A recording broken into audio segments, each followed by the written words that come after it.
an age where any kinds of radicalism have had often disastrous consequences, like First and Second World War, only one example, but also at an age of where fundamentalism and fanaticism, where fanaticism is a kind of fundamentalism, are, very dangerous aspects or things that very much concern us at the moment. I wonder whether the term radical enlightenment is actually something that could put people off, or if you consider that people didn't actually call it radical enlightenment at the time, would it perhaps be better to call it democratic enlightenment versus moderate mainstream enlightenment rather than radical, because it kind of smacks of fundamentalism, which I'm not sure is perhaps the best way of describing it.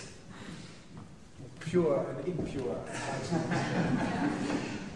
Yes, well that's an interesting question, and the question of terminology is certainly a very important aspect of all this. It's quite true, as you say, that no one called it radical enlightenment, of course, in the 18th century, and that's something we should bear in mind. However, they do have a very clear idea, as is obvious from the fact that these conflicts were going on all the time.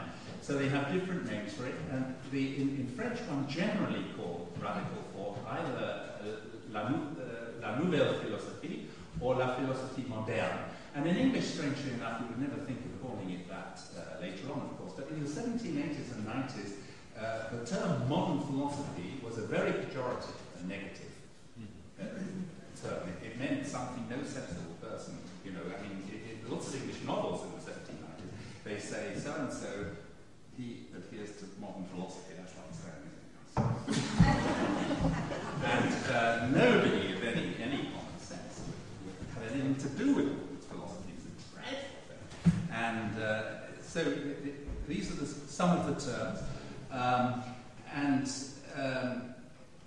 The term radical, it's true, is often used in newspapers and the press today.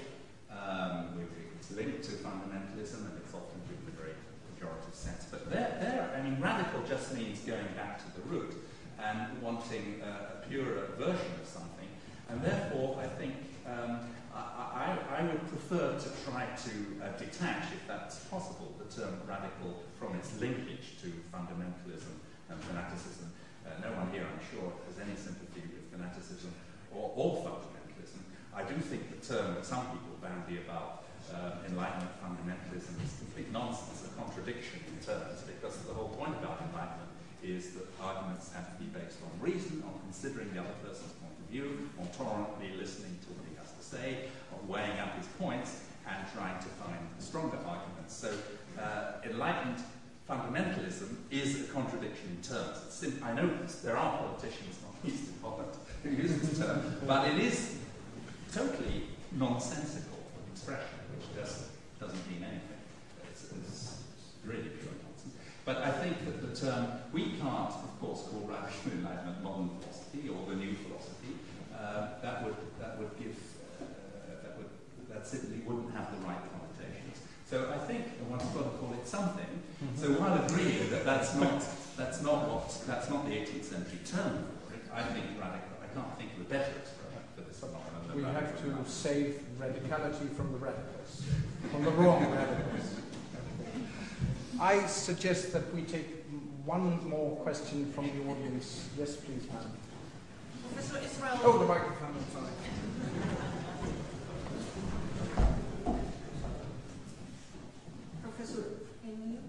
Professor Israel, you spoke about the beginning of enlightenment. Would you say that we have reached the summit of enlightenment in the Western world? Or haven't we reached it yet? Or are we already on the decline? In this case, I'm thinking of the fact that democracy in many Western countries, and I also think in the United States, is something that doesn't interest a lot of people anymore.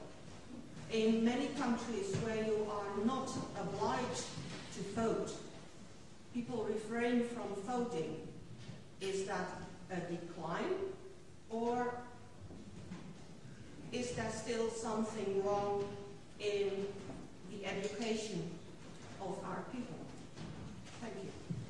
I would like both speakers, please, to comment on this one.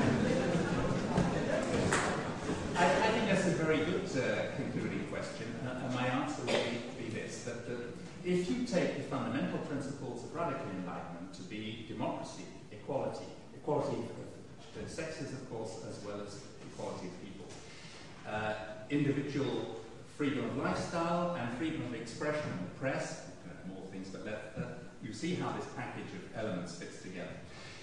This had a certain victory at the end of the 18th century partially, but was also defeated in the revolutionary era, and especially by the reaction at the beginning of the 19th century. In general, radical enlightenment was repelled or defeated or driven underground by 19th century developments, not least imperialism and Marxism, both of which are different forms of rejecting radical enlightenment.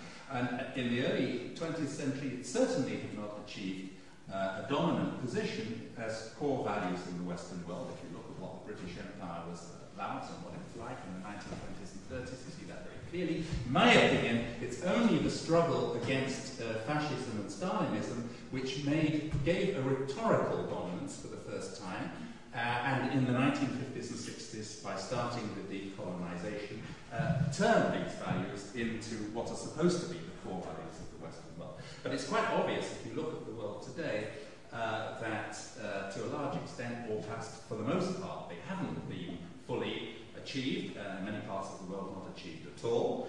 And we will know when radical enlightenment, if it ever does, which is highly doubtful, of course, if it ever does totally determine the direction of human affairs and mankind, we will know that moment, because I'll tell you what I think was the culminating conception as it emerges in the 1770s and 80s. And I think it's an absolutely fascinating and brilliant argument that it's part of the argument with the moderate Enlightenment philosophers, including both Kant and Voltaire, who also wrote essays on this tremendous quarrel about how men could achieve perpetual peace. Can you end war? And the radical Enlightenment will say that if you have governments run by dictators or tyrants, or oligarchies who run society in the interest of the minority, you will continue to have militarism and war. The only way that you could, and I think it is a very coherent argument, that we could imagine a world of perpetual peace if all the countries consisted of representative democracies where really the government was organized in the interest of the majority, because it is never in the interest of the majority for two countries to fight each other, and they would say there's no example of democracies, and perhaps we still don't actually in history have any example of real democracies fighting wars against each other, which I actually think is true. And therefore, if the world consisted of real democracies, there wouldn't be wars, and if that ever happens, you will know that the radical enlightenment is fine. Flores, go ahead. How do the shares of enlightenment stand in the field of science? Okay, I want to give an answer in a slightly different vein. And since I was invited for my expertise in the history of science, I come up with a product of science, or let's say science-based technology. In the blessed days that Jonathan is writing about, people got their ideas and exchanged their ideas by reading books. Science and science-based technology have now given us a tool, some 50, 60 years ago that started, the tool by which we now gain most of our ideas and exchange ideas is television. And television started out as an instrument of enlightenment. And that's no longer the case. So I think that your question boils down to, is enlightenment possible in the television age? And I must confess that sometimes I'm very pessimistic. Well, ladies and gentlemen, a warm word of thank you to both speakers, Jonathan Israel and Flores Cohen. I would not like to sound unenlightened myself if I call this afternoon a miracle. Thank you very much.